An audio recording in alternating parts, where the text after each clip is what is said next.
mystical, so unpredictable, here on the SNL network.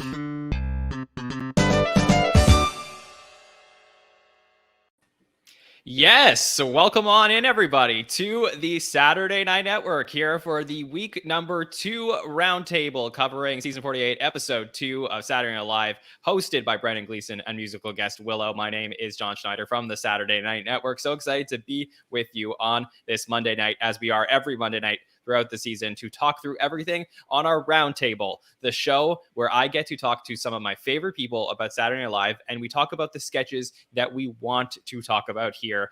No time limitations. We break down everything that's interesting from the week. And boy, there was a lot to talk about from this week. So many interesting sketches, so many moments. I think this is an episode we're going to remember for a very long time. So excited to be here with our panel and our live chat on this Monday. So if you have comments, make sure to drop them in throughout the show. But introducing our first panelist that is with us, it is the wonderful Kaley Morrison. Kaley, so excited to be with you. I'm so excited to be back. This is my first time back since last season. And I also want to say a quick happy Indigenous Peoples Day to y'all in the States, which includes me. I don't know why I phrased it like that. But yeah, so I'm here representing happy Indigenous Peoples Day. That's wonderful. Well, happy Indigenous Peoples Day. Also, I forgot to say off the top, not that it's the same thing, but happy Canadian Thanksgiving to all of our Canadian listeners, as well as Canadian Thanksgiving today. So yeah, so a lot of my friends were off work today. Okay, Victoria Franso is with us as well. Victoria, I know it's not a breaking news show. That's what we usually have you on, it seems, recently. But I think there's been a lot of news to talk about from this past weekend. So welcome to the show, Victoria. How are you doing? I'm excited to be back on my first roundtable of this season. I'm excited. It's shaping up to be an exciting season ahead of us, if these first 2 episodes are any indication. So I'm just happy to be here and talk about it. Looking forward to getting into it with you, Victoria. And of course, it is the one, the only Andrew Haynes, back for year number 3 with us. So Haynes, how are you doing? I am awesome. It was a beautiful fall day today. I've been having a great week since the Atlanta Braves are now the 5th time in a row defending National League East Division champs, on our way to another World Series championship. I had a huge bowl of yakameen for dinner tonight. If people don't know about this amazing Creole dish, it's a beef and shrimp noodle soup that is... In New Orleans, it's almost as beloved as gumbo, but it's much less well known. Check it out sometime. Get you some yakameen. Mine ain't Miss Linda's, but it's really good. And today, the Carolina Panthers finally fired Matt Rule. So I am just living it up.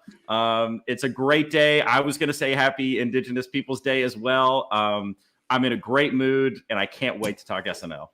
Yeah, Haynes is like, I feel infinite. Yeah, it's just a wonderful day for Haynes. Thank you for the major update from your life. Glad everything is going well with you. So very fun I'm excited to talk through everything with this panel. Really, really excited about it. So let's start with the way we start every single Monday night is our discussion of the hosts. And let's go back a couple weeks when we found out that Brendan Gleeson was going to be hosting the 2nd episode of Saturday Night Live. And I'll admit, I mean, the name, maybe struck a chord, and I was like, who is that again? And I had to definitely do like a little bit of research. I was like, oh yeah, okay. And I, of course, knew Mad Eye Moody from the Harry Potter series, but it was a little odd. I definitely knew that, first I found out Miles Teller was hosting the premiere. That seemed to have been booked for a little bit. Then I found out that Megan Thee Stallion was going to be there. So that seems like the big name, almost, I'm not going to say comparison, like direct 1-for-1, but that seems like the big name Kim Kardashian style host that they booked for the beginning of this season. But then week number 2 had that hole, and I was waiting to find out who that last person was going to be. There it is, Brendan Gleeson. So no expectations coming in. Character actor, seems like somebody would be, that our community would be very excited to see. And wow, did he deliver. But I really just want to talk about the decision to book Brendan Gleeson and hosts like Brendan Gleeson. Do we want to see more of these older hosts, maybe these Irish hosts, stuff like that? So Kaley, let me start with you. How do you feel about what we got from the booking of Brendan Gleeson? Well, similar to you, John, I had a Keke Palmer moment where I hope I don't sound ridiculous. Sorry to this man, because I also was like, who? I thought like maybe he was on like the new Game of Thrones show or something. No. But I am now familiar with him, and I was very pleasantly surprised and very pleased with his hosting capabilities. So, and yeah, I definitely loved that they didn't stick to like a young host. I like the age diversity there. So I hope they do keep surprising us. Yeah, me too. Victoria, how did you feel about the booking of Brendan Gleeson? I didn't know who he was, admittedly. Once I didn't know who he was, so I didn't know what to expect. However, I think that worked in his favor because I think he did an incredible job. When it comes to hosting, or I'm sorry, when it comes to booking folks who are a little bit unknown or maybe perhaps older, I think as long as you're down to play and join in on the fun and you're game to do whatever, come on by. I like the variety. I think it's great and it reaches different audiences. So if there are fans of his who may not regularly tune in to Saturday Night Live, I think it's a good opportunity to expand the reach. He Definitely. did great. Yeah, he did. And Haynes, I really like it. It's fascinating to me because it just seems like what they always go for is the name that you do know. And to me, like they really like, I'm so curious in their minds how they got to this. Like once you see it, it seems like a brilliant pick. But like with all due respect, we haven't seen these types of like amazingly like pinpoint correct decisions from the bookers over the last few years where they just pluck somebody out of obscurity and make them a star on SNL. So how did you feel about this booking? Well, I mean, you just nailed, kind of the way I mentally processed it, which was that I heard the name, kind of almost had like a Kaley kind of reaction. It sounded like someone who would be on Game of Thrones or something. Name did not ring a bell. As soon as I Googled him, I obviously immediately knew who he was. I have always liked him a lot. Every October, I watch a ton of Harry Potter, like all October long, just like getting ready for leading up to the spooky Halloween. And Gangs of New York is one of my favorite movies of all time, and I love his character in that movie. I always loved that character. So I've always really liked him as an actor. I knew it would be a smash, and he totally was. Yeah. Do we want to see more of these types of bookings in the future, Haynes? Is that like so. something? Okay. Yeah, absolutely. Yeah, it was exciting. It was a little bit different. Yeah, and I love just all the surprise that you get with this type of booking. So yeah, it was a great choice, I think. Yeah, and I want to say to our audience, and I'll go to you, Kaley, is that I think one of the reasons why hosts like this really work on SNL beyond the individual ability of the host is that when you book somebody who, like, we always say the 67-year-old Irish guy, that's what he really defined himself as on the weekend. But when you book somebody like that, the reason why I think it works is because there's nobody on the cast who is anywhere like him. Like, there's nobody close to Brendan Gleeson on the cast. So like, when you have a Miles Teller, who I still want to say did a very good job last week, you could easily replace Miles Teller in a lot of the sketches with a cast member. I don't feel like anybody who's currently working at SNL could replace Brendan Gleeson from what we saw on the weekend. And I think that that's where you get something special, is when you start to look for hosts that are different than what you have currently on the cast that you see on a week-to-week basis. Kaley, let me go to you. I just wanted to bring up, sorry to delve a little bit outside of the actual show, but that promo, did y'all see that when he was skateboarding? That was real, amazing, right? It was amazing. Yeah, I loved that. Awesome. That was very different than anything I've seen in a long time. And even though I didn't know anything about the man, I was intrigued because of that promo. So I just want to, if you haven't seen that promo of him skateboarding through 8H, try to find it. Yeah, and now that like hopefully we're getting some of these pre-produced promos, which is something that happened on SNL a few years back and they stopped doing, around the COVID time, they may be a good indication of what we're going to see on the weekend from a host. I'm curious if the correlation will be there between a really good, pre-produced promo in those style of the Brendan Gleeson, as opposed to like this typical like host musical guest and one cast member saying a couple lines about their like funny names and stuff like that, which is what we typically get. Now maybe we're going to get a little bit more of a glimpse into the host potentially. So that could be cool.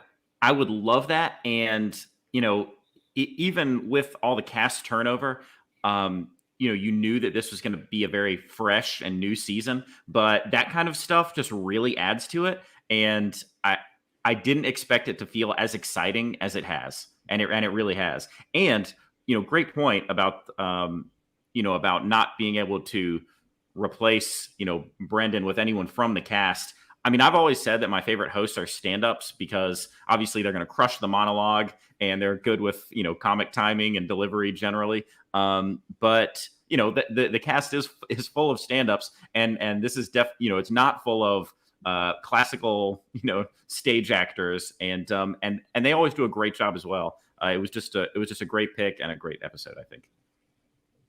Yeah, Victoria, anything else you want to jump in on? I think he's wonderful. I think he was a pleasantly surprising addition to it. And I think as Kaley called out, the promo with the skateboarding, I think that was a foreshadowing of a great episode. So yeah. All right. Well, let's keep a lookout for if we get one of those from Megan Thee Stallion coming out this coming week. And let's start by talking about our cold open from this week. So last week, all the talk was about the cold open. This week, not as much, but it was, to me, still pretty strong with what we got with the game show So You Think You Won't Snap. And this is a game show that was hosted by Bowen Yang as Morgan Freegirl. And we get 4 different contestants here: Heidi Gardner, Chloe Feynman, Keenan Thompson, and Devin Walker. And Punky and Sarah also make appearances in this one. And really, the question that Bowen wants to know is how far can he push the contestants so that they snap? And we get different variations of this. So, we love to look at the perspective of should this have been the cold open? How did it work? And we will start with you, Kaley. How are you feeling about So You Think You Won't Snap? I think overall it was fine. It didn't read as a typical cold open to me, which I kind of like the experimentation there. I had a few LOLs, like Keenan instantly, as soon as Elon Musk's name came up, he just threw everything to the ground. Kaley, I got that for you. That's the one part that I clipped. So let me play that for the audience. This week, Elon Musk. Yeah. So there were that moment. There were a few laugh out loud moments for me, but then there were also some lulls in it as well. So for me, it was kind of middle of the road. I liked it. I liked the difference than the typical political cold open, but yeah, it was fine. Victoria, how did you feel about it? I think it's for me, this is a personal opinion here, a near perfect cold open for what I'd like to see. I think it touches on politics, pop culture, and all that's happening in the world without acting out those individuals. So instead of acting as Elon Musk, they've called it out. And I think it's a little bit more entertaining that way because it's kind of like a real conversation we would have if we're talking about Elon Musk or Kanye West or whoever it may be. I think it was a fun twist of including those conversational topics, but in a fun way. And I love Morgan Freegirl. Love that. I really loved that they basically said, okay, we want to cover the topics of the week. I know not everybody enjoys that aspect of Saturday Night Live, but I do like it when SNL says, okay, there's a lot of things that we do want to talk about. We don't want to necessarily focus on one and make that the subject of the sketch because maybe there's not enough there. So how do we find a way to do that? Is game shows the right format? Still not really sure, but they definitely in this case found a way or an angle on it where it's so much this week is bothering so many people. Let's see how far we can push them. And that sort of developed there where it seems like I think it was supposed to escalate. I don't know if Devin as the last person escalated more than Keenan, but Haynes, I would love to ask you your thoughts on the cold open. So, I'm kind of with Kaley that it was kind of a middle of a road, cold open for me, but I do agree with those points, that you and Victoria were making, about the way they found a way to touch on these things, outside of the typical cold open. I do think, and this is not exactly a hot take, but SNL can lean a little heavy on the game show sketches sometimes. But first of all, Victoria mentioned one of my favorite parts because we always get this with game shows. We always get they fit in a joke with the host name. So that's always an excuse for one dumb little treat for me to laugh at. And Bowen was a great host. Other than that, it was kind of middle of the road. Honestly, I mean, Keenan's reaction was amazing, but outside of Keenan's reaction, maybe the best part was a clip of Joe Biden, which existed, before the sketch. So it was kind of middle of the road for me. Yeah, I would like to talk very briefly about Bowen as the host, because obviously Bowen Yang has been a huge part of the first 2 episodes of the season. I have to imagine he's going to continue to be a star this season. I personally loved that they decided to put Bowen as the host here and Keenan as the contestant. I feel like it worked really well. I think after Bill Hader left the show, Keenan sort of went into that hosting role of all the game shows. And I think in the case of the Family Feud thing, that sort of made a lot of sense when he was doing Steve Harvey. But I do feel that there were times in the past, over the last few years, during game show sketches, that Keenan would have been better served as a contestant compared to a host. Here, I think it really showed why. Kaley, do you agree with that? I completely agree with that. I thought Bowen did an amazing job. His timing, his rhythm were so seamless and funny to me. And Keenan with no one does reactions like Keenan. So I completely agree with you, Jon. Victoria, what do you think? I agree. I agree with Kaley agreeing with you. Okay. Haynes, what do you think? And do we need to see anybody else as hosts, or you think Bowen is a good host for game shows? I will tell you, the first thing I thought is I really agree with Victoria agreeing with Kaley, agreeing with you big time. Bowen crushed this. I knew he would. Well, I didn't know he would, but he crushes everything. I just think Bowen's one of those people that seems to not ever miss. Still too early to, compare him to one of my all-time favorites in Phil Hartman, but they always talked about Phil Hartman was a guy that just never missed, and so, yeah, but I mean, Bowen did a really great job. And with the mention of Bill Hader, I'm sorry that we can't pull this up for the audience right now, but if you haven't seen Bill Hader's senior high school photo, you need to check that out. It was a top post on Reddit today, and it will change your life. It'll do something to you. So go check out Bill Hader's senior photo. Yes, and Bowen crushed it. Great choice. Okay. Haynes, if you could text me a link to that photo, then I would put that up on screen. So no problem. Okay. Oh, actually, wait, I lied. Let me get that for you guys in just a moment. So let's talk about one sketch, and then we'll pull up Bill Hader's photo on screen. Okay, so I think we're pretty pleasantly surprised about the way that the cold opens have been going to start the season. Hopefully we do go 3 for 3 or continue to do well as we go. So let's start by talking about some of the sketches that we want to talk about. We'll pull up that Bill Hader photo in a moment. So Kaley, let me head over to you. What is the sketch that you would like us to talk about tonight? I want to talk about the new cast advice sketch, the pre-tape sketch. I think it was after the monologue. Okay. Am I right? Fact checkers. Yeah. Yeah. Of course. Yeah. Okay. So it's, even though we're only in episode 2, it's very clear to me, and I think I'm curious to know what other people think. But it's very clear to me that they're making a very deliberate choice to weave in the new cast members. So maybe they're going to get more featured than, sorry to say it, Aristotle or Lauren Holt a couple of years ago. So I kind of have mixed feelings about it, because it does feel a little forced maybe, but I also, as a performer, can appreciate that they're making room for people. And I thought this pre-tape sketch did an excellent job of showcasing all 4 of the new people. Of course, particularly is Marcelo. Am I correct? Am I saying that name correctly? Yes. Yeah. Okay. I got self-conscious. And Molly, Oh, it's okay. I thought. and Molly did an excellent job. The character that Molly played definitely gave me it reminded me of Melissa McCarthy's character in Bridesmaids, that same kind of, I'm on a dangerous mission that only certain people can know about. And I thought they played that very well.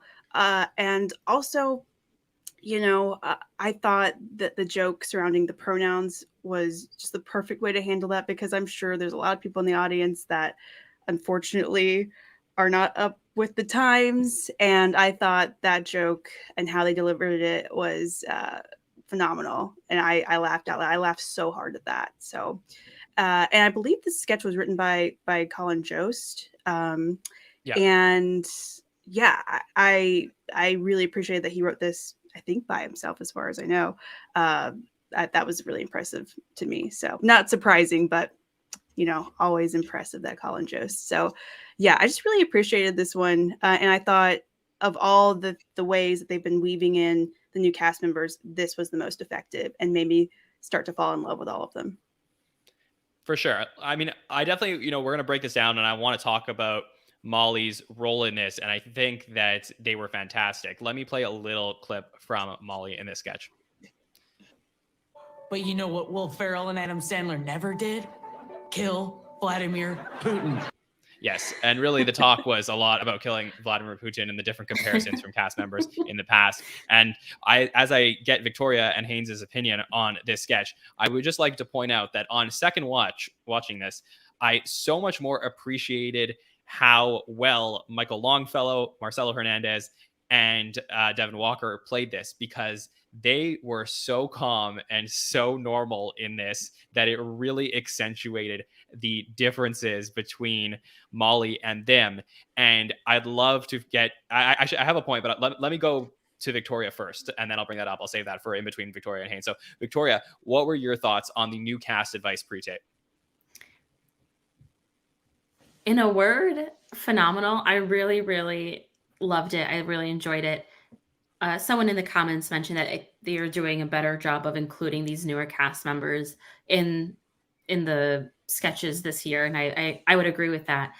And I love the juxtaposition, words are hard, of, as you just mentioned, how calm and level-headed and normal the other cast members had, and then elevating Molly's take and all. Which, Molly, thank you for being America's hero.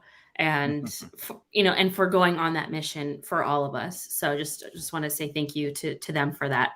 But I also like that each of them had their own little jokes too, which were funny. And they weren't lost on me because of Molly's fun, what's it called, script, as you would say. But yeah, no, I think it was great. I love the different levels, and yeah. Yeah, especially I really loved this from Marcelo. He said, even if I'm not in any sketches for the first year or two, that's fine.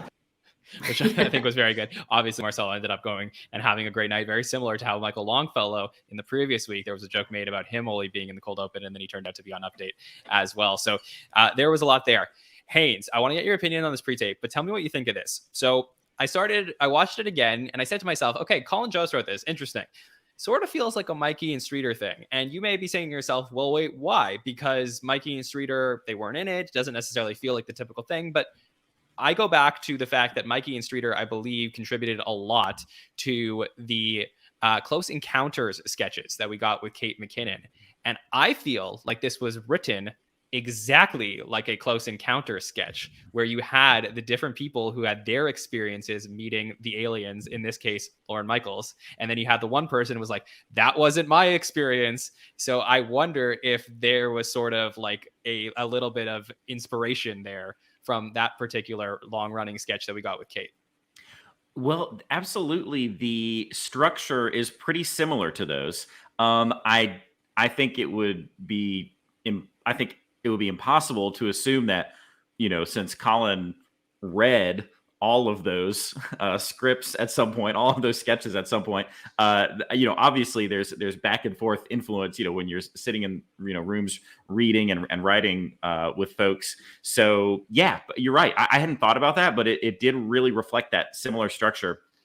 As far as just my reaction to the sketch, it was, phenomenal is a great word for it. It was really amazing. I absolutely loved it. There was nothing I disliked about it in any way. I was laughing the whole time. Obviously, the way this, sketch was written, Molly's character is going to be the one that, you pay attention to, and, they take this wild ride. So, they're going to kind of steal the show from that perspective. But even aside from that, and all the other guys had great jokes and stuff, but just Molly's work was exceptional. I really, really am looking forward to getting to know them more as we move forward. I got a lot of vibes of this kind of goofy, almost stonery, just cool person, goofball. And I don't know how much that actually reflects Molly in real life, but I definitely look forward to learning a lot more about them. That's for sure. I agree. And I don't think that we've seen enough of Molly yet this season, but this was a really good start for them. So, and also I'll say after 2 episodes, I do feel like I know the newbies a decent amount, which is extremely refreshing for the start of a new season of Saturday Night Live, especially when you have 4 of them. So one of the things that we did this week on social media, and every single Monday morning, we have our social media team put up polls that you can answer so you can contribute to the conversations on Monday nights and in our other shows throughout the week, including our By the Numbers and patron feedback shows. So if you want to get your opinions in on the episode, answer those polls on Twitter and in our Instagram stories. And one of the questions that we did ask was, I thought this was a pretty funny question. I'm going to give credit to Nicole, I believe, for coming up with this one. So we wanted to know basically if, besides Molly, who else in the past would Lauren have asked to try and kill Vladimir Putin? And the audience gave us some really funny results. I'll say number 1 response by far was Kate McKinnon. Number 2, Chris Farley. So, we did talk a little bit on Saturday about the Chris Farley and Molly comparisons. So definitely could see that there.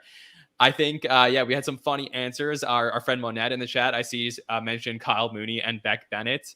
The former does the kill, and the latter is put in to impersonate the real Putin to not arouse any suspicion, as well as past reforms in Russia that dismantles the oligarchical system. Very funny. We also got a lot of not John Lovitz's. Why? John Lovitz was the first name that came to my mind when you asked that question. I thought John Lovitz. That was my first thought.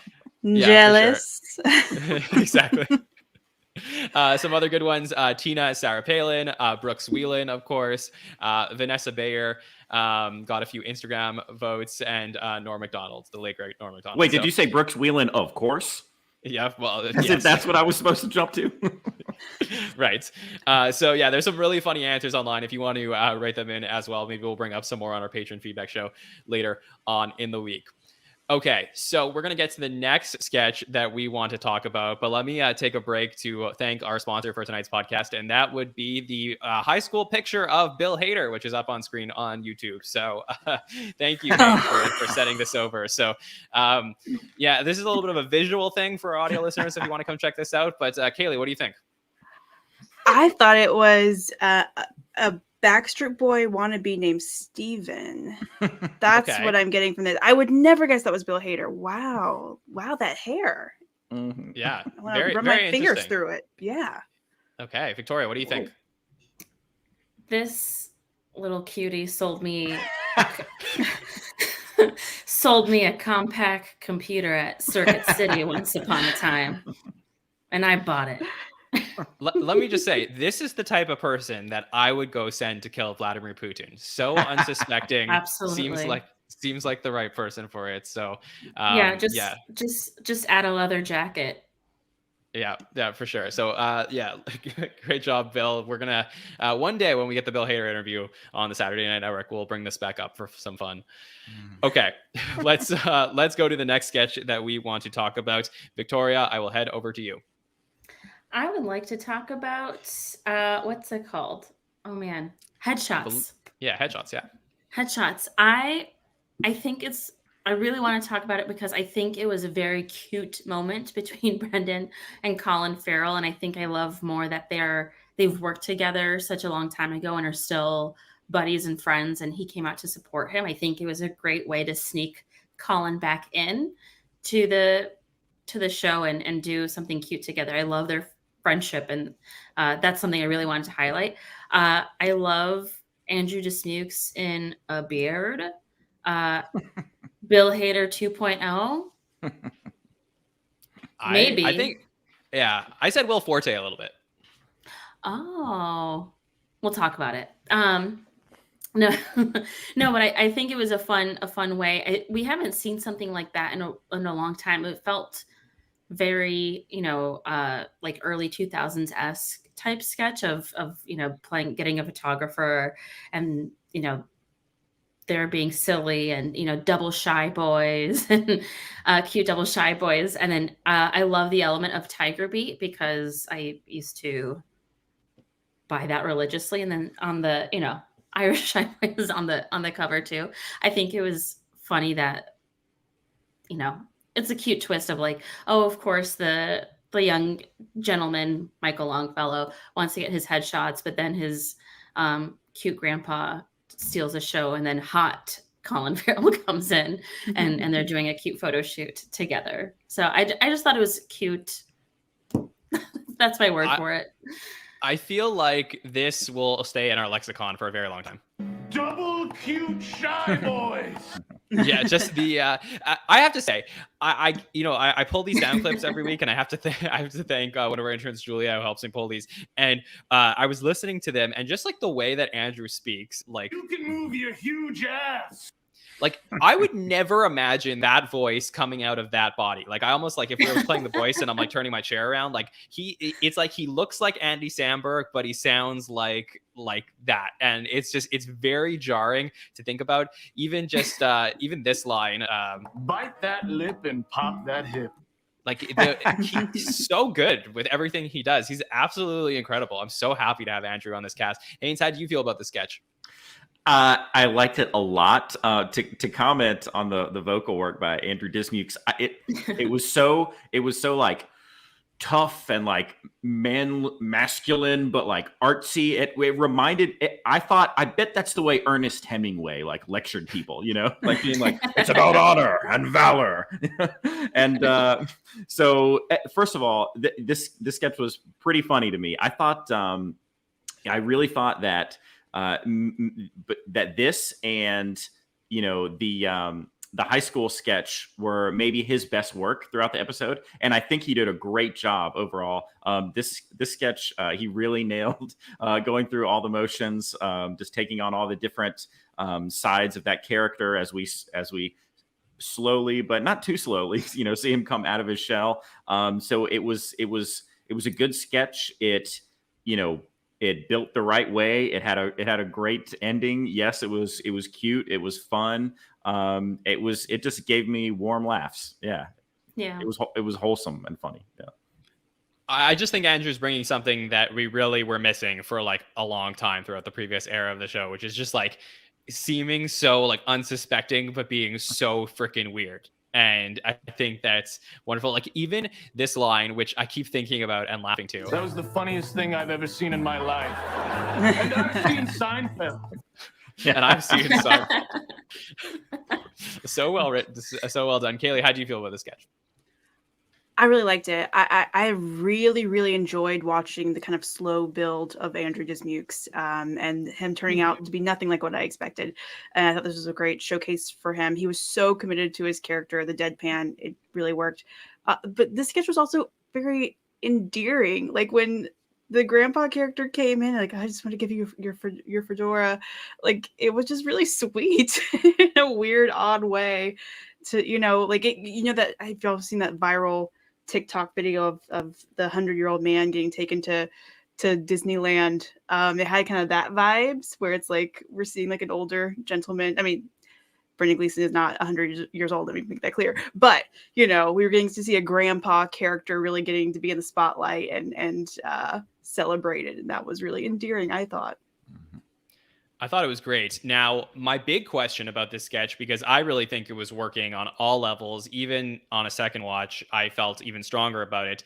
And this to me is a really is a concept that can be replicated many times over. I think I would love to see Andrew Dismukes' photographer character either repeated or the scene repeated, people coming into his photography studio. I really feel like this is the type of sketch that I was missing from SNL that I think could be a recurring sketch. Victoria, would you like to see this again?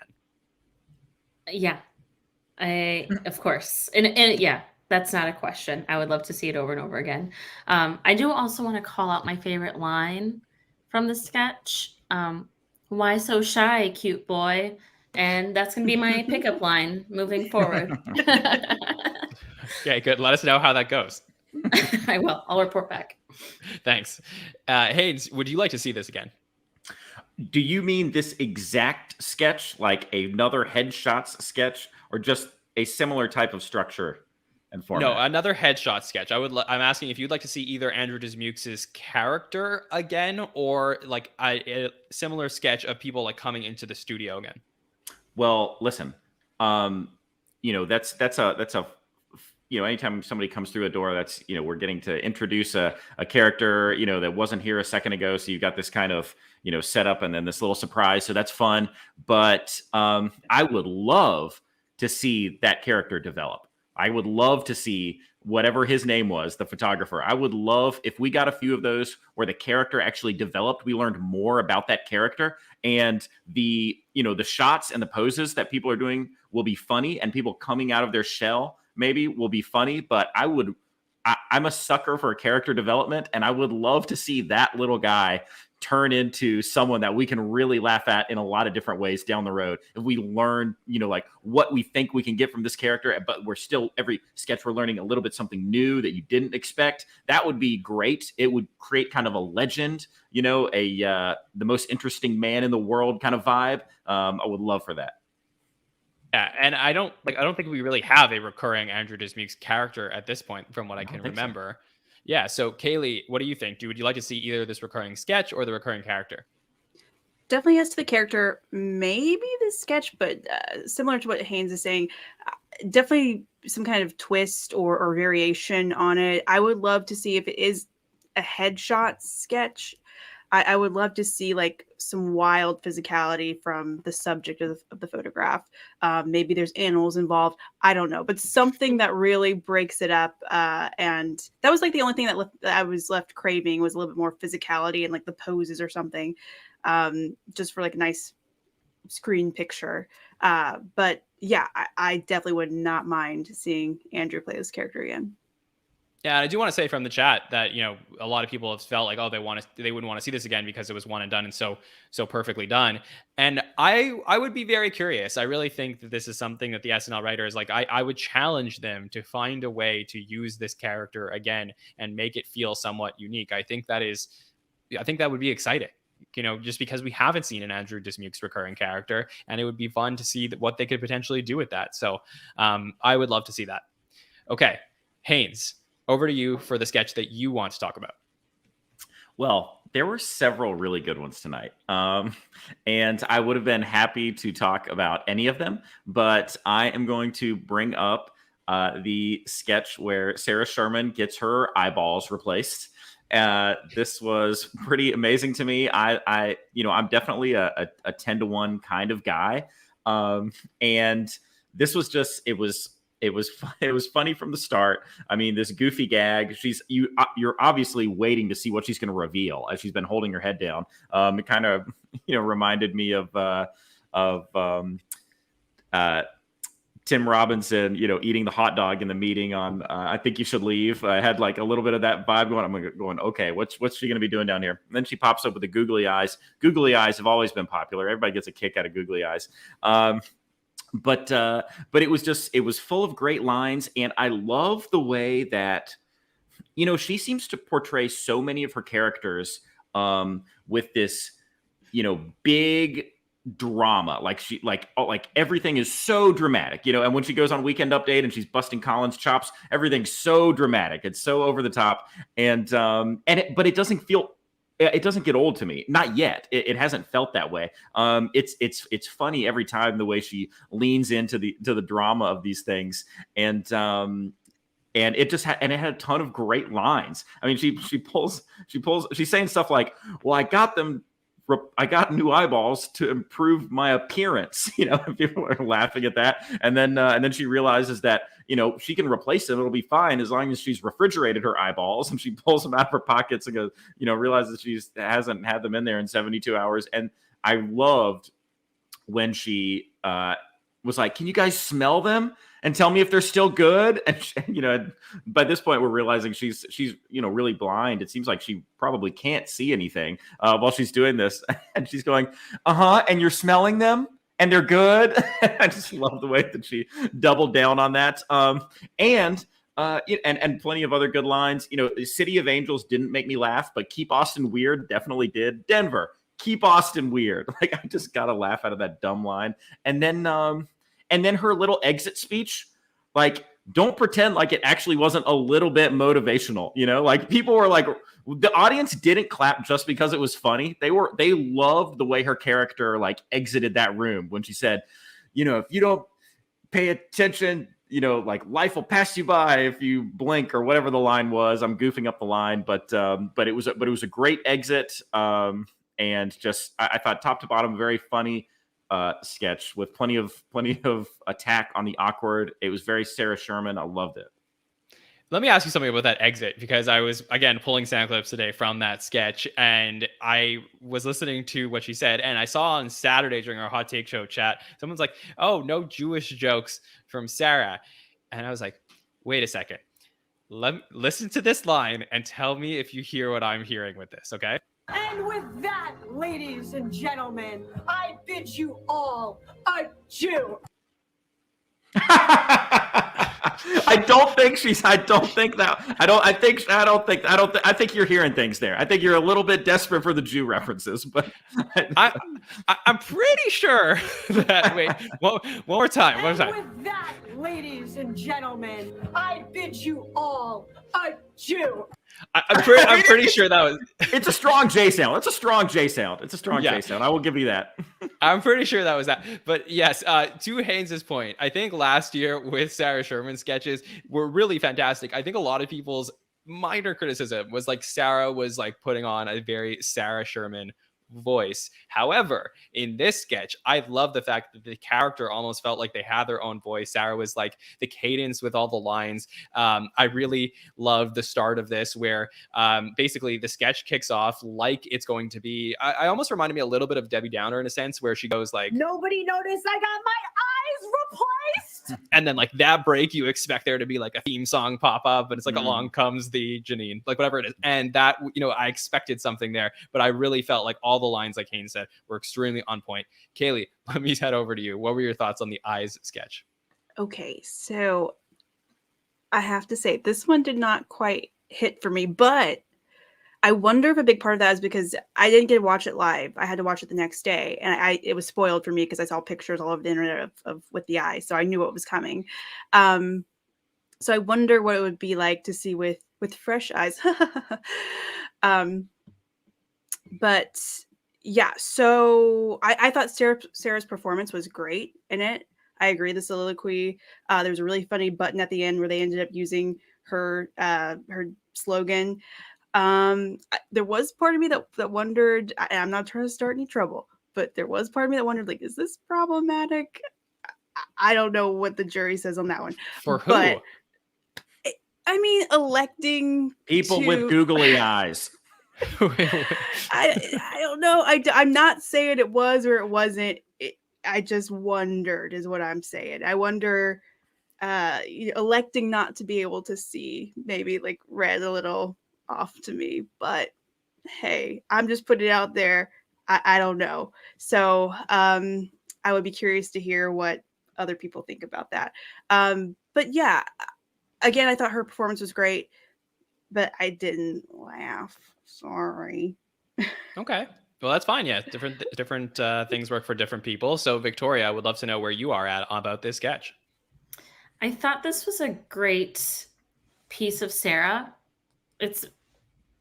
Sarah's very into the prosthetics, and if you look at her Instagram, it's a lot of eyes and teeth and tongues and pimples and all that. I think it was a great way to blend the comedy that some people are weirded out by but melding it with SNL style sketch. I think it was fun.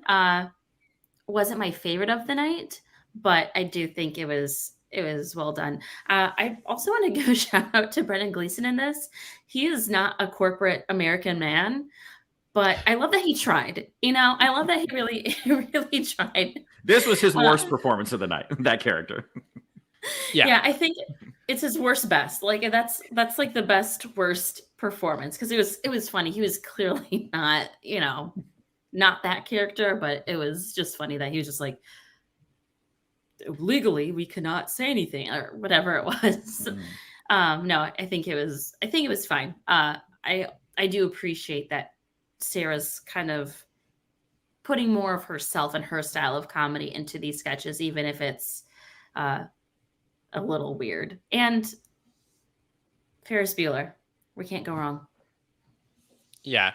I always love the like in the office sketches. I wish they would do more of these. I really absolutely loved that 10-1 that we got last season with another host that people were comparing to Brendan Gleeson, Willem Dafoe, where we had the whole thing where Willem throws the chair out the window. To me, that gave me like one of the funniest laughs of last season. And then, you know what, you can go back to this sketch that to me was always a very funny, famous sketch right after 9/11, where Sean William Scott was hosting the show, and you had Will Ferrell come in with the like Patriot themed like underwear and shirt, which is like a very famous sketch where he's like walking around the office and stuff. Like everyone's supposed to be like wearing their best like US themed stuff, and he like takes it too far. Like I feel like office stuff is, to me, there's a lot still to like mine there. I feel like it's always a very funny sketch starter where it's like, okay, all these people at work are supposed to be like seriously doing the work, but then you have like the one weird person who comes in and it messes up the sketch. I feel like you're already off to like a pretty good success with that. And I think that that's an area that I wish they would explore more a little bit in the last few years. So, yeah, I really enjoyed everything about this. Always was really thrilled to see Sarah Sherman even just pop up close to the end of the show, considering she got cut last week from the end of the episode. Happy to see her get that this week. Okay. So anything else on Eyes? All right, let's talk about the sketch that I want to talk about. And yeah, I want to talk about it. I want to talk about the Try Guys sketch a little bit more because we did. Yeah, let's get ready because we talked I'm about opening this. up the comments section.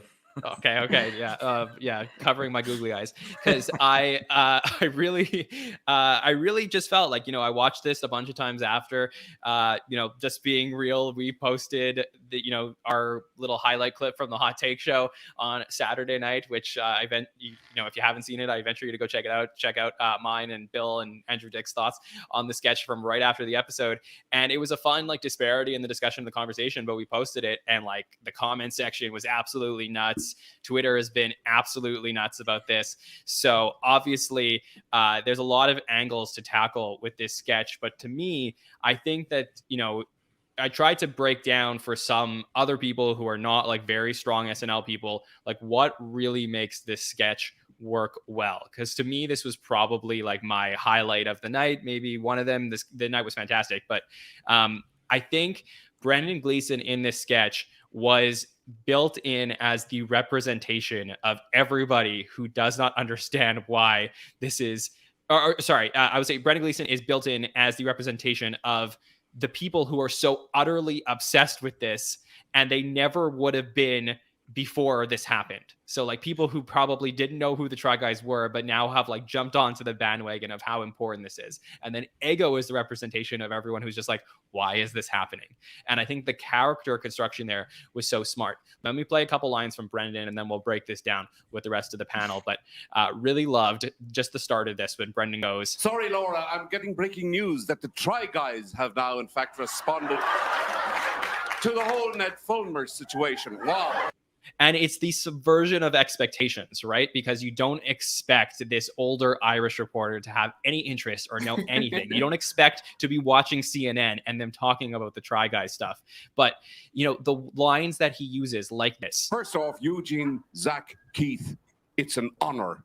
Just the passion in his voice. I really feel like that's what makes this so funny. And all the talk about this. You have to remember, Laura, the side chick was the food baby. All the stuff about the food babies, it's an honor, this. Thank you for your bravery, Try Guys. There's so much there to mine, I think, with Brendan's character here that I feel like there's so much emphasis on the fact, you know, from the general public who maybe are not like as tapped into SNL, but why did they go after the three other Try Guys instead of going after Ned? But to me, it wasn't about them. To me, it was all about Brendan's character here and exploiting, you know, Brendan as the caricature of the people who are so obsessed with the situation. So, Kaley, would love to get your thoughts on the Try Guys sketch. I thought it was really funny, especially for someone who everything I know about the Try Guys is known against my will. because I didn't follow them before. Of course, I heard about all of this controversy with the rest of America, the world, maybe even. I saw the video that they were specifically parroting, and the visual of seeing the three of them on that couch was hilarious, definitely. And Brendan's performance, he was so committed. I totally agree with you, Jon. It was so hilarious to see him take it so seriously. But yeah, from my perspective as someone who's not super familiar with these people, the questions being asked, the perspective, it was like, wait, what's going on? Why do we care? You know, like this, yeah. I thought it was funny. I thought it was both visually and written very funny. Victoria, how'd you feel about it? Oh man, I better be careful before people come after me. No, Do your thing. yeah, I'm just whatever. Like Kaley mentioned, everything I've learned about the Try Guys over the past few weeks has been against my will. I've never sought it. It's just come in front of me. So Right. I don't know the full story. I just know some guy did something very bad and that he shouldn't have. Like the baseline we can all agree with, like cheating is bad. That being said, taking a look at the sketch itself, the makeup, the hair, the costume, the setup was phenomenal. I think visually speaking, spot on. It was great. I do agree with Kaley agreeing with Jon again about how Brendan Gleeson's character, you know, being a serious CNN reporter, or, you know, even Brendan Gleeson himself playing this of like how, like who would know, how would they know that those three dudes, and using that as like a caricature. But I also identify as Ego Nwodom's character in all of this of like, hey, there are things happening in the other parts of the world. Let's kind of focus on that. And they're a bigger fish to fry than a Try Guy. So I think it was funny. I understand why people are upset, but also it's a sketch and it's comedy. Yeah, I mean, like I personally had a situation on the weekend where like I spoke to my dad on the phone. My dad's in his 70s, like he's not tapped into the internet, and he said to me, like, he's like, "Did you hear about this like Try Guys SNL thing?" And I was like, Oh "You my too?"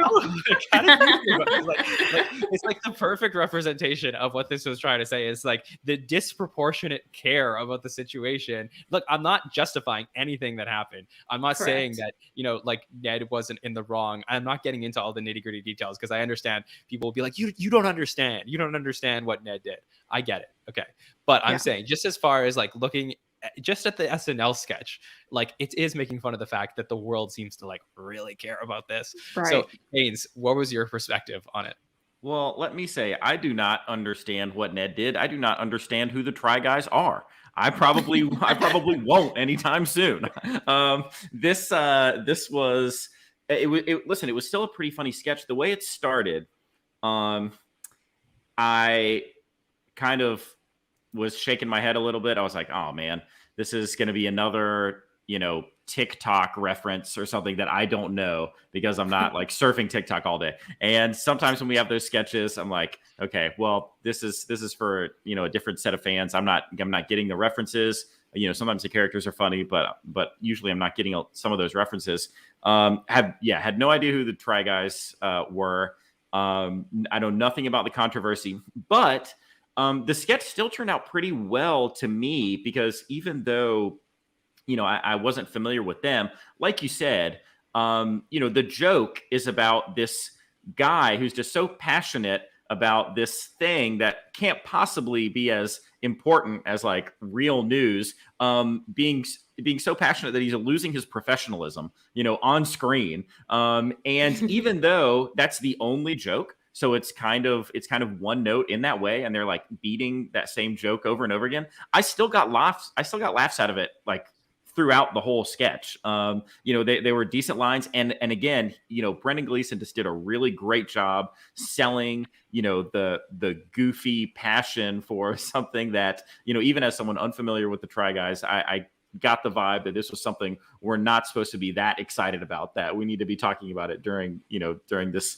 CNN news break from the White House or whatever it was. So listen, I got plenty of laughs. I don't know what all the controversy is about. Maybe I should be offended. Maybe I shouldn't. Generally with jokes, I remind people that, it's an act and it's a joke. Sometimes people take stuff that stand-ups say seriously, and I'm like, if they're on a stage, don't take it seriously. So I don't know what's going on here, but I got laughs from Brendan Gleeson's character, and Ego definitely represented me as someone just being like, I'm sorry, what is this about? But I got plenty of laughs. I got the vibe of why I was supposed to be laughing, of course. And so I still enjoyed the sketch.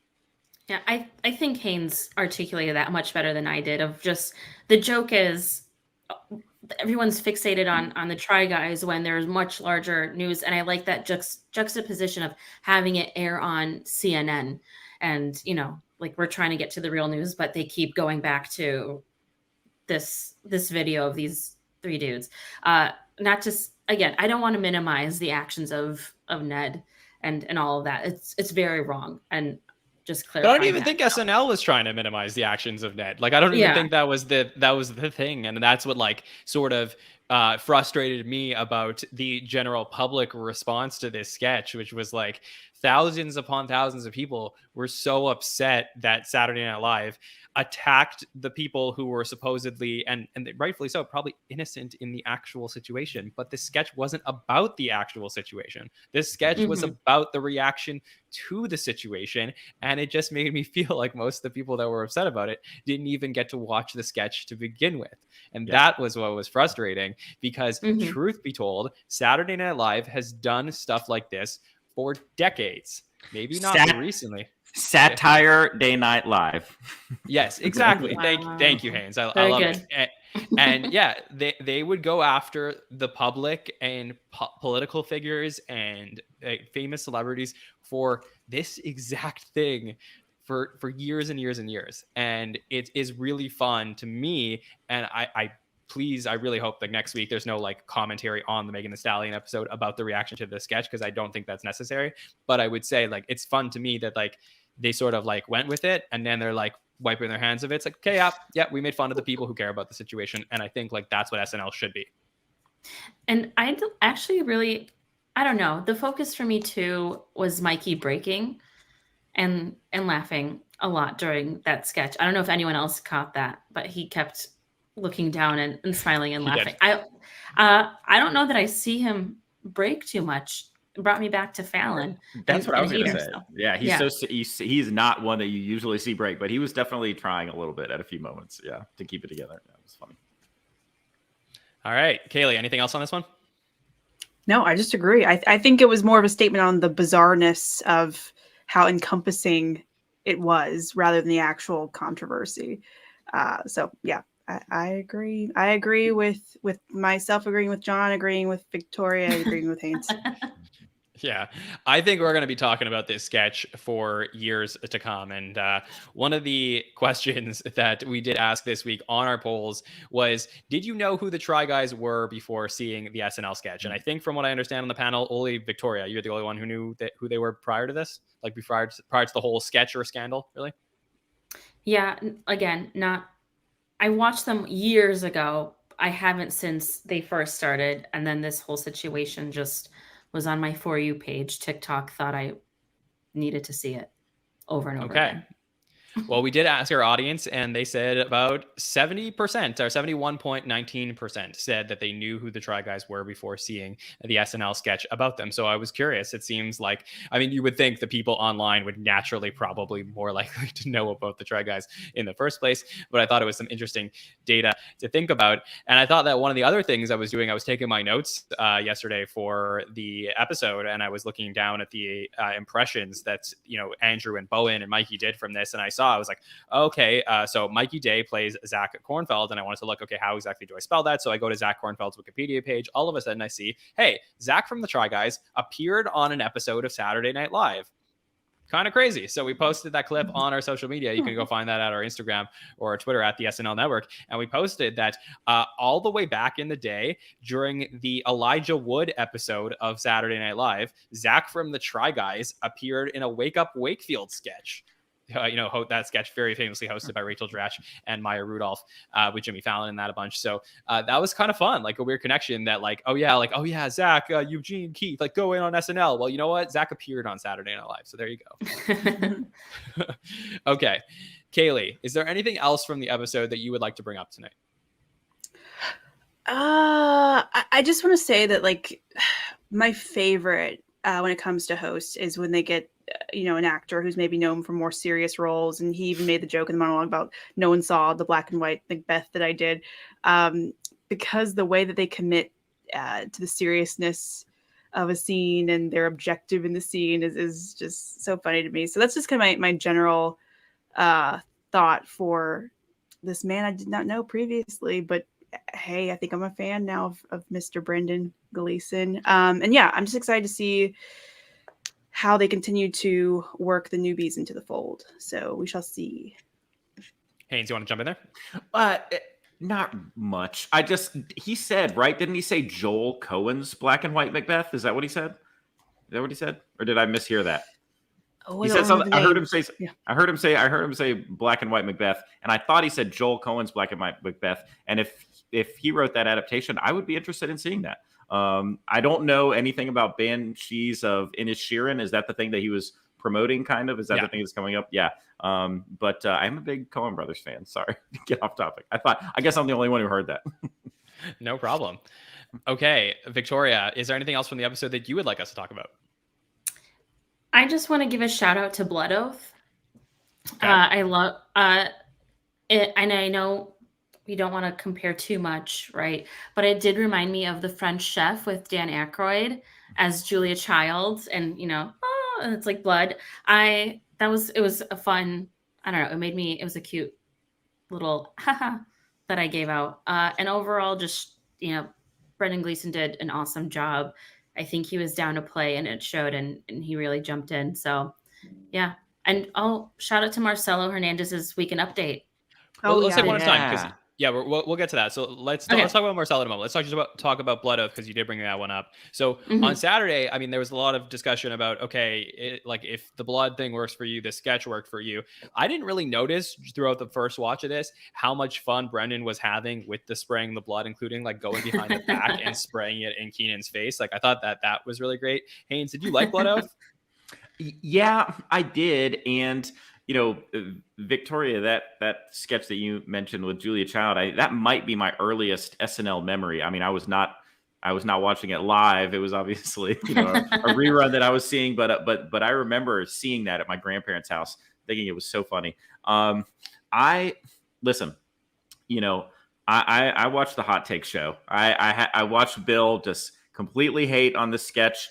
Bill has a great mind for SNL, and I very often agree with him. But, and he said something like, come on, that technology's been around for 1 million years. Who cares? Fart jokes have been around for 1 million years. It's funny. I like dumb, funny. And I think these are always, even though it's the same gag that you're seeing, I mean, it is different every time, in the same way that, look, a fire or the ocean is the same, but it's never the same. You can see, because every time you get these spraying blood or spraying vomit sketches, there's always the person in control of that is always doing their best to really hit someone in the eye or in the mouth. And so the whole thing that you're watching, to me, is the rest of the characters who know they're going to get sprayed, trying not to really take it too bad, up the nose or anything. And I love the genuine reactions, because, obviously this is all written, but in that moment we get to see genuine reaction, because you can prepare for this, but still your body's just not conditioned to want to take a shot in the eye or in the mouth. And I think I love stuff where we spray blood and vomit, not for the gore, but just for the goofiness of really trying to get that wine in Colin's face or something. It's funny to me. It's still funny to me. So yeah, I enjoyed it. Yeah, I think there was like a really clean shot of like the blood going right into Chloe Fineman's mouth, and I was like, oh, yeah, like I got that on the second watch. Kaley, did you like Blood Oath? I thought it was fine. Very quickly figured out how it was going to go. So, and like the Julia Child, it's very familiar. So it wasn't anything exciting for me. I did think Brendan was having a lot of fun, and Mikey was really giggly in this one too. Did y'all notice that? Yeah, I think he was having a lot of fun in that one. Okay, so we talked a little bit about Marcelo Hernandez's first appearance on Weekend Update, and we get that commentary from him all about baseball. Haynes, obviously you're a big baseball guy, so how do you feel about Marcelo's update appearance? I loved that. I don't want to get too far down the line with what we're going to talk about through the rest of this episode, but listen, he had a very strong, first Weekend Update appearance. I would love, after Longfellow's appearance last week, this one was even. I thought it was really great. I would love to see Molly do a Weekend Update appearance, but Marcelo's was awesome. It felt very natural. He didn't have a lot of hesitation, maybe just a little bit at the beginning. You could see just the teeniest bit of tightness, but it melted away very quickly, and he really got into his character. And by the time he's standing up and doing his hips and getting the whole audience pregnant, he was selling it. And I thought it was a really fantastic first, look at what this guy might be bringing to the table. I enjoyed it a lot. I was devastated that they did not talk about, because I thought we're in New York, they're talking baseball. I thought certainly we are going to hear about how those pathetic Mets dropped a 10.5 game lead that they thought was so sure that they were going to win the NL East this year. And they dropped it like a bunch of idiots. And I wanted so bad to hear about that on SNL. So I'm sorry they didn't touch on that. But it was a wonderful performance. I really liked it a lot. I think it was more on brand that they talked more about the Yankees than the Mets on SNL on Saturday. So I think, yeah, that made sense. I did love this from Marcelo. He's like, thank you to my mother and my sister and my father and that one guy from the bodega that gave me the patitas that one time. So good with that. And then the announcer and everything. He was just, I assume this was probably from the stand-up that he did, but just really strong stuff from him. Man, I love Miami, man. So good. so great. Love that segment. Kaley, how did you feel about Marcelo on Update getting to see him for the first time there? I loved it. I thought he did so fantastically. And, I always really appreciate it whenever someone gets to make jokes about their culture instead of someone else getting to make the joke. And I just thought the writing was fantastic. And the main word that came to mind watching him was energy. His energy was so fun and so amped up, and I just loved watching it. I thought it was a great showcase for him. Victoria, anything else you wanted to say about Marcelo? I'm going to use the word juxtaposition again tonight. I do like the juxtaposition of Michael Longfellow's calm, cool, collected appearance on Update versus Marcelo's, and his physicality is awesome. I think, as Haynes mentioned, it's a great intro into what he's going to bring into the show, and I'm hope to see a little bit more. Yeah, very different than Michael's my odd, haunting voice. Very different. Longfellow versus Marcelo. Okay, yeah, I think he was fantastic on Update this week. So excited to see that. Will we go 3 in a row? Maybe Devin or Molly on Update next week? That would be pretty exciting. So let's watch and see what happens there. Haynes, anything else from the episode you want to bring up? Well, I did think the high school pre-tape, the PDD, was really fun. I thought everyone did a great job in that. I mean, it was classic PDD style escalation. So nothing really new in that way, but it hits every time for me. And it was just full of a bunch of dumb things that they should have noticed along the way. And they never mentioned the fact that, he had a gray beard and just looked like a 67-year-old Irish man, did not have a classic Pennsylvania accent. But yeah, I thought that one was really fun. So that would be something that I would have enjoyed talking about. Yeah. Sure. And Haynes, did you like that they were outside of the office for this one? Well, I mean, that's the first thing you notice, right? So that's exciting.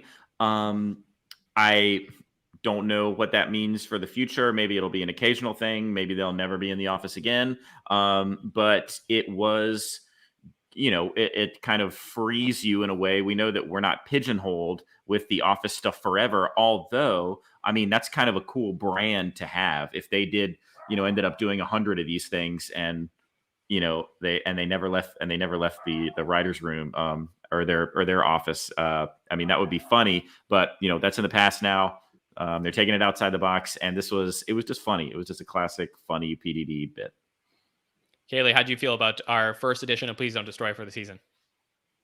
I liked it. I like that they experimented, like Haynes was saying, and went out of the office. I do love their in-office sketches. I've really loved all of those so far. Yeah, I thought like maybe it could have been a little shorter. Because I mean, we get it, he's old, like, but I thought it was fun, and those guys, PDD, they play Clueless amazingly. So I'm always laughing at that. Okay, and Victoria, over to you. Any thoughts on PDD's short from this week? I thought it was great. I miss The Office. I miss their office a little bit, but I think it was already.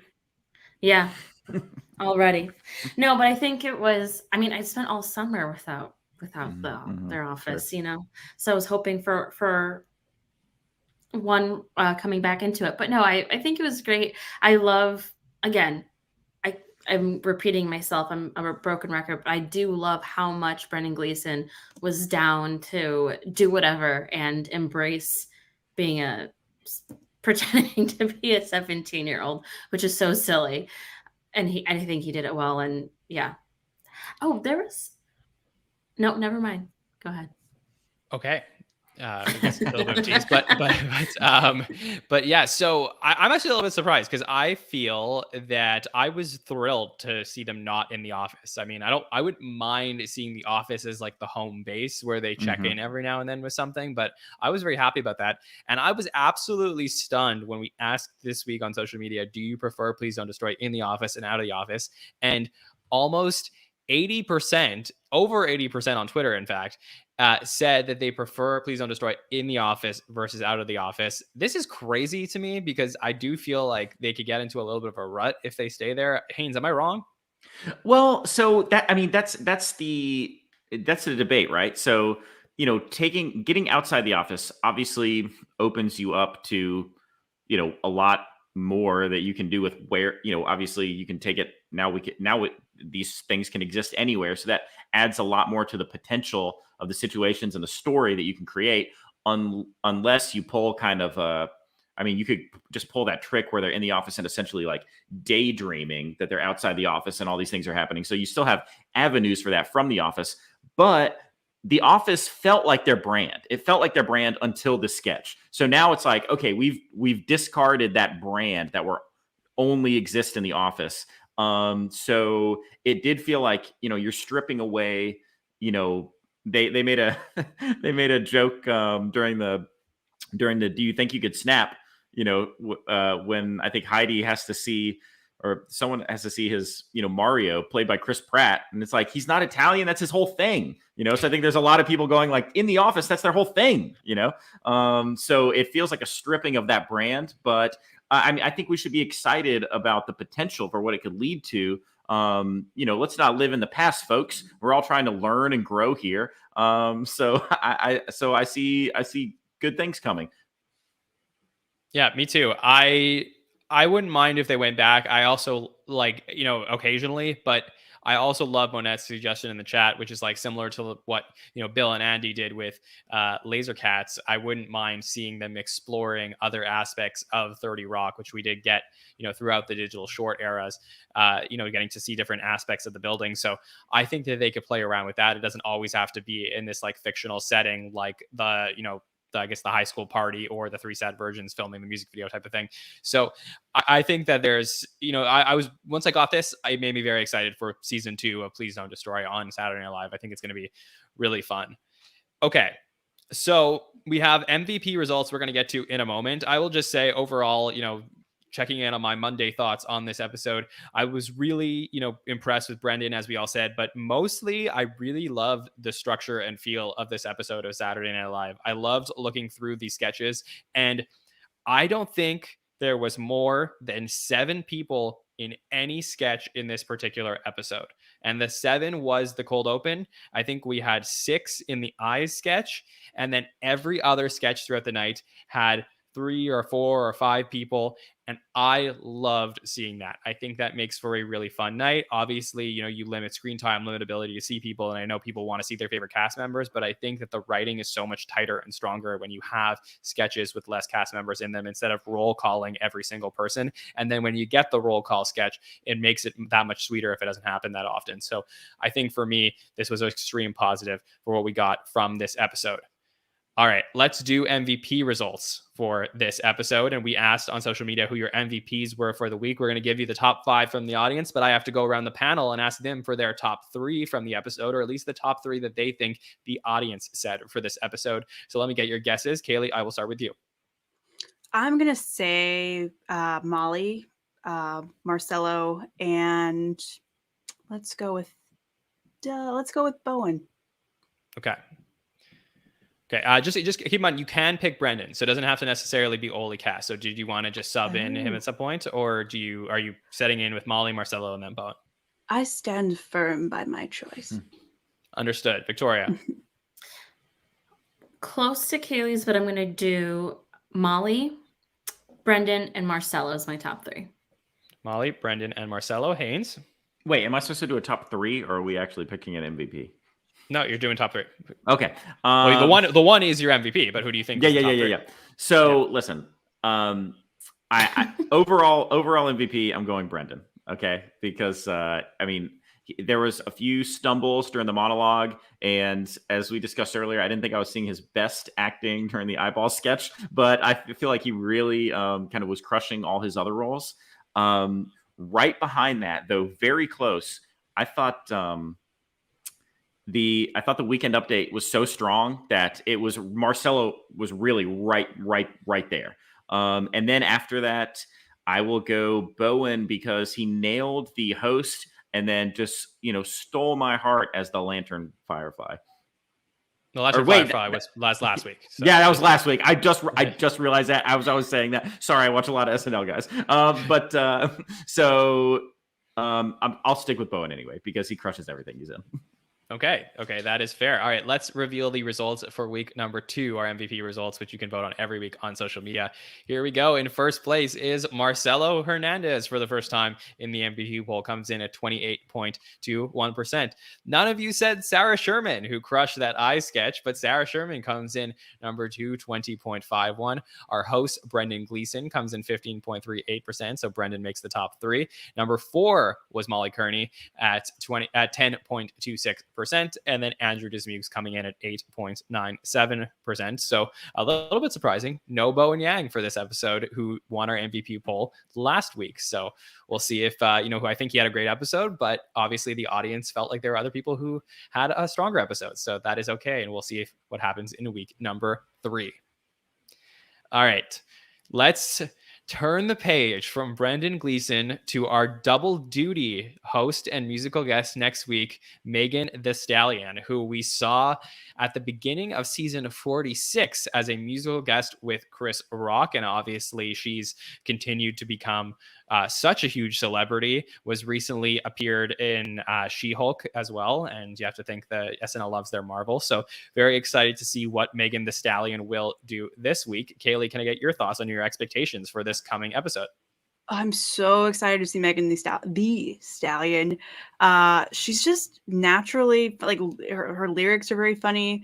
I thought she was great in the song that she was in last year when she was a musical guest, or year before.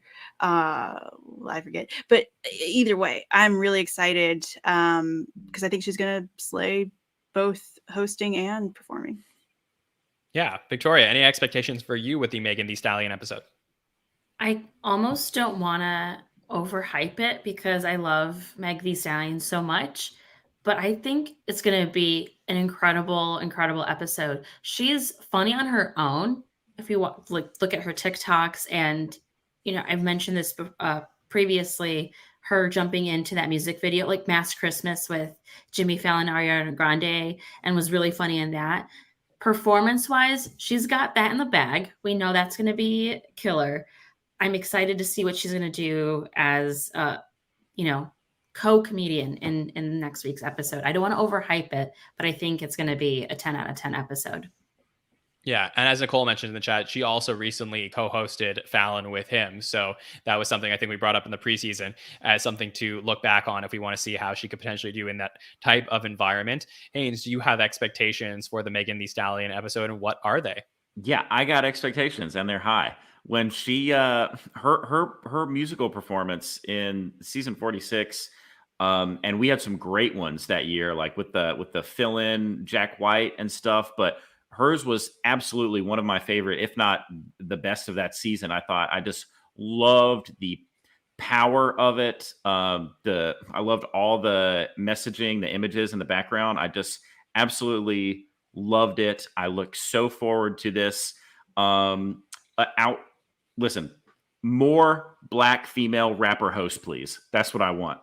And I absolutely, outside of Meg Thee Stallion, I'm looking forward to, I really, really would like to see more Molly next week. I think I'm just really looking forward to see what they have to offer. So I'm super pumped for Meg Thee Stallion, and I would love it if we got to see Molly do something from, their natural perspective at the Weekend Update desk. That would be awesome. For sure. I'm also very excited, hopefully, to see more Punky Johnson next week, who I think could be a really fun duo with Meg Thee Stallion. Potentially, we'll get our first rap pre-tape of the season if they have a good concept for that. And we haven't seen them in the first 2 episodes. So, like, in that case, that would be, I don't mean we haven't seen Punky. I mean, we haven't seen a rap pre-tape. So I think that would be kind of a fun thing. Victoria, you want to jump in on anything? Yeah, I was going to ask, how do we feel about those rap pre-tapes in general with Pete and Chris being gone? That was something I didn't know how to feel, whether or not that's going to come back.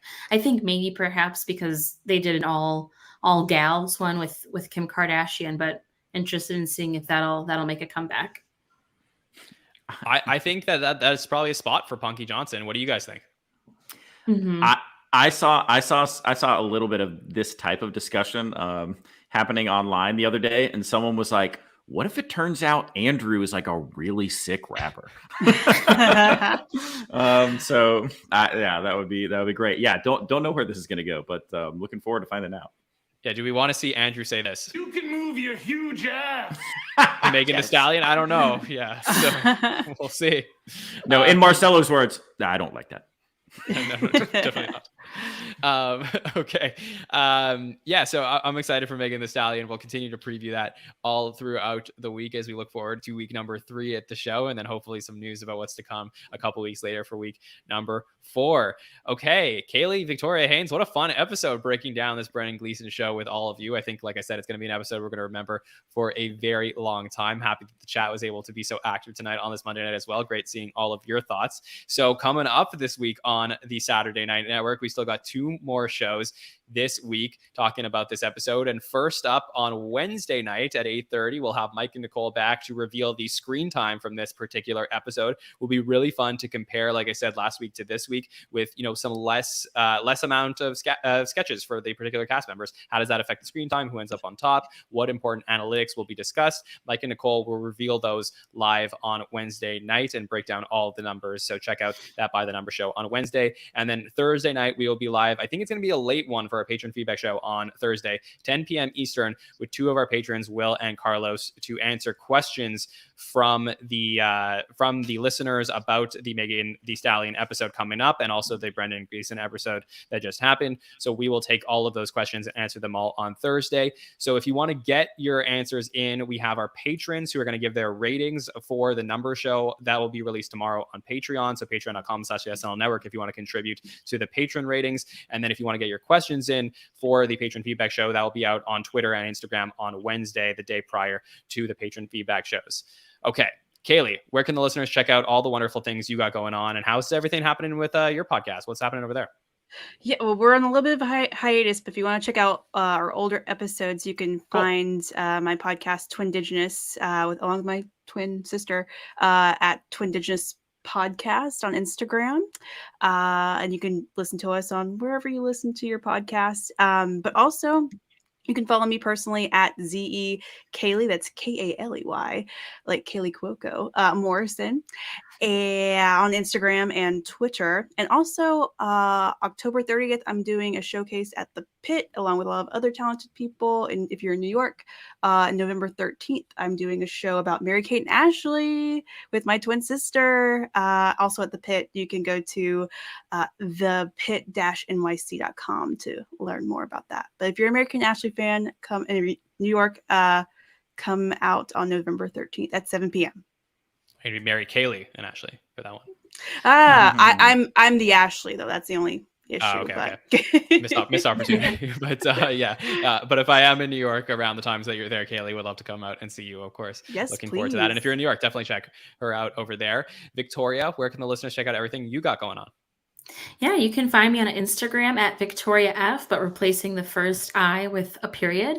And if you're in the Detroit area, I am performing my own sketch. Well, it's not my show, but I will be performing in a sketch comedy show similar to Saturday Night Live on November 18th and 19th, as well as November 25th and 26th at the Planet Ant Theater. So find me there. Sounds good. Haynes, over to you for where people can check out everything you have going on. Well, on November 13th, I will be celebrating my birthday. And on November 25th and 26th, I will be doing Thanksgiving stuff. And I can technically be found on the tweet machine at SNL Has a Cast and Instagram at Candrew Attitude, but I'm hiding from the public. Don't come for me. Yeah. I mean, I would suggest maybe staying away for a few days and let all this Try Guys stuff, brush over. And the internet will be more fun in a few more days. But yeah, I mean, honestly, really appreciate everybody tonight and appreciate all the chat comments. Such a fun week of Saturday Night Live. I can't wait to continue to celebrate it all week long with all of you. So for Kaley, for Haynes, for Victoria, for everybody in our chat tonight on this Monday night, my name is Jon Schneider from the Saturday Night Network. We will see you next time, everybody. Have a good one.